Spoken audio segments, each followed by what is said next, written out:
Yo, what is up guys? Delboy here, aka Blue Collar Sports TV. Hopefully you guys are doing well. If you're new here, smash that like, hit subscribe, all of that good stuff. So, Dmitry Bivol defeats Lyndon by 12-round unanimous decision. Won every round on all judges' scorecards, plus he got a knockdown in, I believe, round 11. I say I believe because after 7 rounds I tuned out. I was literally doing other things. Now, going into this fight, we picked Bivol, obviously. But I was expecting a stoppage. I was expecting an emphatic finish. And we never got that. Listen, I don't want to hear people say, oh, Dmitry Bivol is this unbelievable boxer, this technical fighter. I get it. Listen, we know the guy can box. He's got a great jab, great variation on the jab, lovely feet, great distance control, good speed, good timing, good counters, good defense. We get it. We get it. But when you're fighting a guy who's not top 10 ranked, who's got a glass chin, who came into this fight with an injury, I expect a stoppage. I'm sorry, we can't keep doing this. We can't keep doing this with these sort of fights, these utter mismatches. And when a guy coasts to a 12-round decision, we act like he done something great.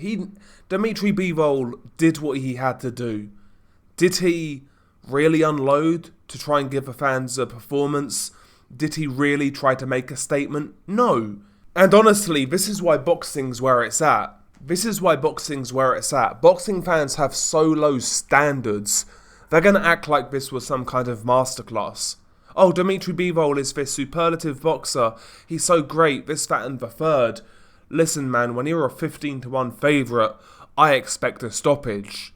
One thing about MMA fans, listen, they hold their guys to high standards. When Khabib Nurmagomedov fought Al Iaquinta for the vacant title in UFC, he dominated Al Iaquinta but went the decision, and he was slated by MMA fans. One of the greatest of all time in MMA was slated for not finishing that guy, because Al Iaquinta was ranked like number 8 in the division, and MMA fans slated Khabib because they expected a finish in that sort of fight. We're talking about Lyndon, a guy who doesn't have a chin, who's shown a questionable heart, who's been getting dropped by Argentinian taxi drivers, and Dmitry Bivol doesn't take any risks to stop this guy. Oh, but no, it's a great boxing performance. You don't understand boxing. I understand entertainment, and that wasn't it. Are we really going to sit here and pretend like Bivol is this killer? Listen again, he's a great boxer, I get it. He's a great boxer, he's technical, he's got a good... Yeah, I get it, but there's certain fights when you expect a show, when you expect somebody to go through the years and really put it out there and get rid of a guy he's fighting. This was one of those occasions, and Bivol didn't do it. I have to admit, I've liked Bivol for a little while, but recently he's kind of pissed me off a little bit. I can't lie, I've lost respect for him. First and foremost, the inactivity this year, unacceptable. Secondly, the Canelo Alvarez fight. Oh, he beat Canelo, this pound-for-pound king. Watch that fight back. Canelo was a dead man after 7 rounds. That guy could barely hold his hands up. And what was Bivol doing? Touch, jab. He wasn't doing anything in that fight. He could have tried to force a stoppage against Canelo. I know a lot of you guys are brainwashed about how great Canelo is. Watch that fight back. Canelo had nothing after 7 rounds. Watch it back. And Bivol did fuck all. Could have really put an exclamation point on that performance. Refused to do it. Oh, he won the fight though. Could care less. After that, he fought Gilberto Ramirez. Actually did quite well in my opinion. There was no way he was going to knock out Ramirez. Way too big. Performed well, fair enough. But then he's had a year out, and he fights Lyndon of all people. Can't knock him out. This guy's lucky he never fought Beterbiev in Beterbiev's prime. He'd have been fucking food. He'd have been food. And listen, anybody who's making, like, excuses for this type of performance is like, get your testosterone checked. Honestly. This wasn't Shakur Stevenson level bad. It wasn't that bad. But, bro, it was so monotonous. So... Oh, God. You wonder why boxing is where it's at. Fight fans make excuses for these type of performances so much. I'm not even talking about the fight. Fuck it. Oh, round 1, Bivol did this. Round 2, Bivol did that. Not interested. This is why boxing's where it's at, man.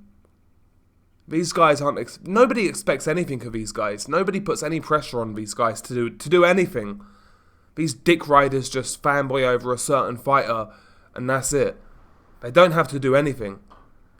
And we saw that with the Shakur Stevenson fight. So many, like, dickheads defending that performance. There's no defense with that sort of performance. Now, this wasn't that bad, but, bro, it has to be fucking criticised. It has to be criticised, man. Poor. As I said before this fight, anything less than a stoppage is a failure. I'm grading this an F for Dmitry Bivol. I expect better. But where's there to go from here? The Callum Smith Beterbiev winner? I hope so. I think he'd beat Callum Smith.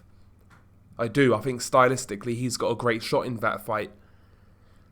But Beterbiev, man, listen, I always say if when it comes to Beterbiev because of his age.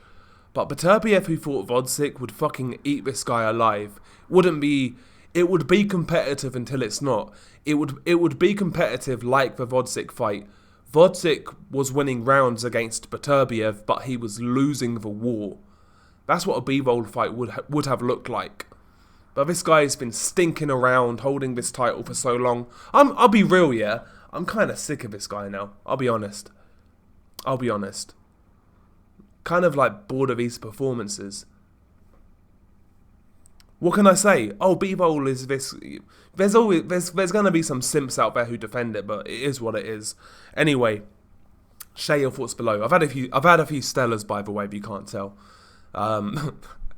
Share your thoughts below. It's been your guy Delboy. Peace.